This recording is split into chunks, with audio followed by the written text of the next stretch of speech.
Good morning everyone. Thank you for coming back to TV's channel. I just want to show you mga bago kong halaman. I got this yesterday. Plinan ko lang siya.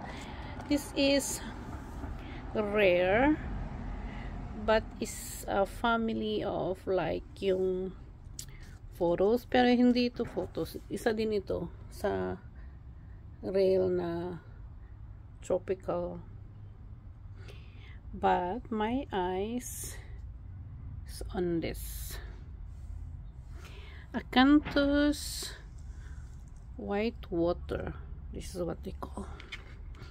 It's my first time na mag halaman nito, and look at the leaves. Napakaganda niya.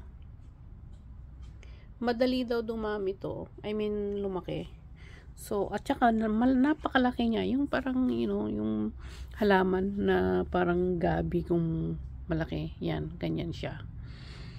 So, baby pa siya. Let's see kung gaano siya kabilis lumaki.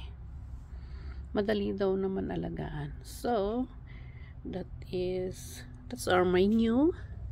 Ito. Tingnan ko kung gaano siya kabilis lumaki.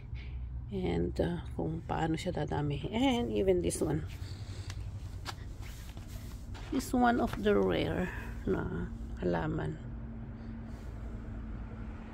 And this one, I don't know the name honestly. Hindi ko alam to.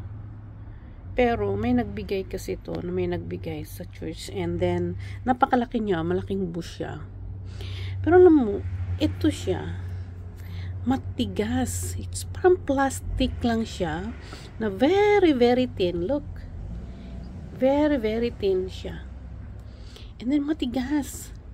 It's like yung stem niya is really so like, alam mo yung chopstick, bamboo. It's like bamboo chopstick.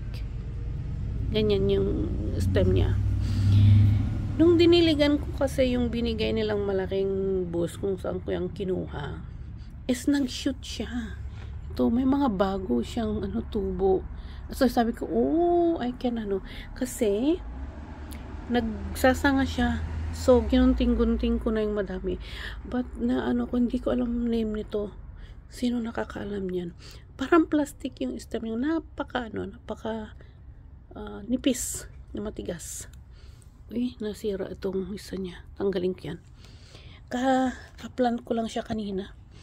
At saka isang puno lang yan. Isang stem lang yung puno niya. Yan, isa lang siya.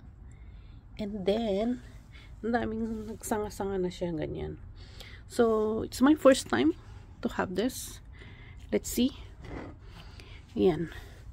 Let's see kung gaano siya kabilis lumaki. But this is one of my favorite. I like that one. Medyo nag-old na yung fern natin. Sa Pilipinas, they call that one pakpaklawin. And ito yung pinaka matanda na sa kanila. At ang taas-taas na niya. So winter, ipapasok ko ulit sa loob ng bahay. Yan.